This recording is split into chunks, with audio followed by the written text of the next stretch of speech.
Hi friends, welcome back to channel. അപ്പോൾ എല്ലാവർക്കും നമ്മുടെ വീഡിയോയിലേക്ക് സ്വാഗതം കേട്ടോ. ഇന്ന് നമ്മൾ ഉണ്ടാക്കാൻ പോകുന്നത് ഒരു പത്തിരിയാണ്. കൈ വെച്ച് തട്ടി തട്ടി ഉണ്ടാക്കുന്ന പത്തിരി. അപ്പോൾ അതിനായിട്ട് ഞാൻ 2 പാൻ വെച്ചിട്ടുണ്ട്. ഒന്നിൽ നമുക്ക് കുറച്ച് മസാല ഫ്രൈ ചെയ്യാനും പിന്നെ വെള്ളം തിളപ്പിക്കാൻ വെച്ചിട്ടുണ്ട്. ഇതാണ് നമ്മുടെ പത്തിരി പൊടി കേട്ടോ. നൈസ് പത്തിരി പൊടിയാണ്. ഇതിലേക്ക് ഉപ്പിട്ടിട്ട് എല്ലാ ഭാഗത്തേക്കും നല്ലപോലെ ഒന്ന് മിക്സ് ചെയ്യാം.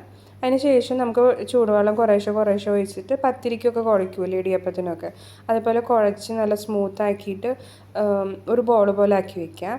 അതിന് ശേഷം നമുക്ക് അടുത്ത പാനിൽ സവാളയും ഇഞ്ചിയും പച്ചമുളകും ചെറുതാക്കി അരിഞ്ഞിട്ട് കുഞ്ഞു ഉള്ളി ഉണ്ടെങ്കിൽ അതായിരിക്കും കേട്ടോ നല്ലത്. എന്നിട്ട് കുറച്ച് വേപ്പിൻ്റെ ഇലയും കൂടി ഇട്ടിട്ട് നല്ലപോലെ ഒന്ന് മൂപ്പിച്ചെടുക്കാം. ഇനി നമുക്ക് എണ്ണയില്ലാണ്ട് ജസ്റ്റ് എടുത്തിട്ട് നമ്മുടെ ഈ പൊടിയിലേക്ക് ഇട്ട് കൊടുത്തിട്ട് എല്ലാ ഭാഗത്തേക്കും ഒന്ന് മിക്സ് ചെയ്യുക. സ്പൂൺ വെച്ചിട്ട് മിക്സ് ചെയ്യാം കേട്ടോ, ചൂടായിരിക്കുക. അപ്പോൾ സ്പൂൺ വെച്ചിട്ട് മിക്സ് ചെയ്തതിന് ശേഷം അപ്പോൾ നമ്മുടെ ഉള്ളിയും പച്ചമുളകും വേപ്പിൻ്റെ ഉള്ളിയൊക്കെ എല്ലാ ഭാഗത്തേക്കും നല്ലപോലെ മിക്സ് ആയിട്ടുണ്ട്.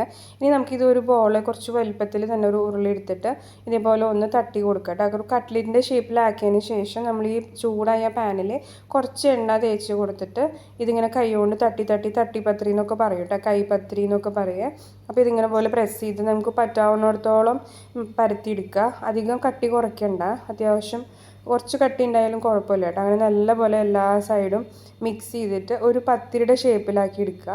പിന്നെ ഇതിലേക്ക് നമുക്ക് കുറേശ്ശെ വെളിച്ചെണ്ണ ഒഴിച്ച് കൊടുത്തിട്ട് ബ്രഷ് വെച്ചിട്ട് തൂത്ത് കൊടുക്കാം.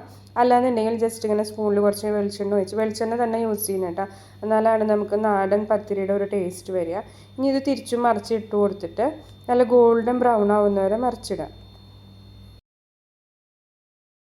ഇനി നമുക്ക് തീ കൂട്ടി വെച്ചിട്ട് തിരിച്ചും മറിച്ചൊക്കെ ഇട്ട് കൊടുത്ത് നല്ലപോലെ ഒന്ന് മുരിപ്പിച്ചെടുക്കുക കേട്ടോ. പുറമേയൊക്കെ നല്ല ഗോൾഡൻ ബ്രൗൺ എല്ലാ ഭാഗത്തേക്കും അല്ല, എന്നാലും കുറേ സ്ഥലങ്ങളിലൊക്കെ ഇങ്ങനെ ബ്രൗണിഷ് ആകുമ്പോൾ നമുക്ക് എത്ര ക്രിസ്പിനെസ് വേണോ അത്രയും ക്രിസ്പിനെസ്സിന് വേണ്ടിയിട്ട് വെളിച്ചെണ്ണ കുറേശ്ശെ ഇത്തിരി ഒറ്റിച്ച് കൊടുത്തിട്ട് അങ്ങോട്ടും ഇങ്ങോട്ടും തിരിച്ച് മറിച്ചിടുക കേട്ടോ. അപ്പോൾ ഈ പത്തിരി നമുക്ക് ഇറച്ചിക്കറി, ബീഫ് വരട്ടിയത്, അതുപോലെ മുട്ടക്കറിയൊക്കെ വെച്ച് കൂട്ടാനായിട്ട് നല്ല ടേസ്റ്റാണ്. ചൂടോടെ കഴിക്കണം കേട്ടോ, എന്നാലാണ് അതിൻ്റെ ടേസ്റ്റ് മുഴുവനായിട്ട് നമുക്ക് അറിയാൻ പറ്റുള്ളൂ. അപ്പോൾ ഞാനിനി ഈ പത്തിരികളൊക്കെ ഓരോന്ന് ഉണ്ടാക്കട്ടെ.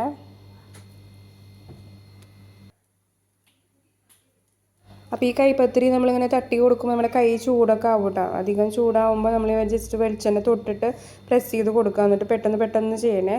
അധികം നേരം നമുക്ക് പാനിൽ കൈ വയ്ക്കാൻ പറ്റത്തില്ല. പിന്നെ കയ്യിൽ വെച്ചിട്ട് തിരിച്ചും മറിച്ചിട്ട് കൊടുക്കുക. അപ്പോൾ എല്ലാവരും ഒന്ന് ട്രൈ ചെയ്ത് നോക്കുക. വീഡിയോ ഇഷ്ടമാവുകയാണെങ്കിൽ ഒന്ന് ഷെയർ ചെയ്യാനും ലൈക്ക് ചെയ്യാനും മറക്കരുത് കേട്ടോ.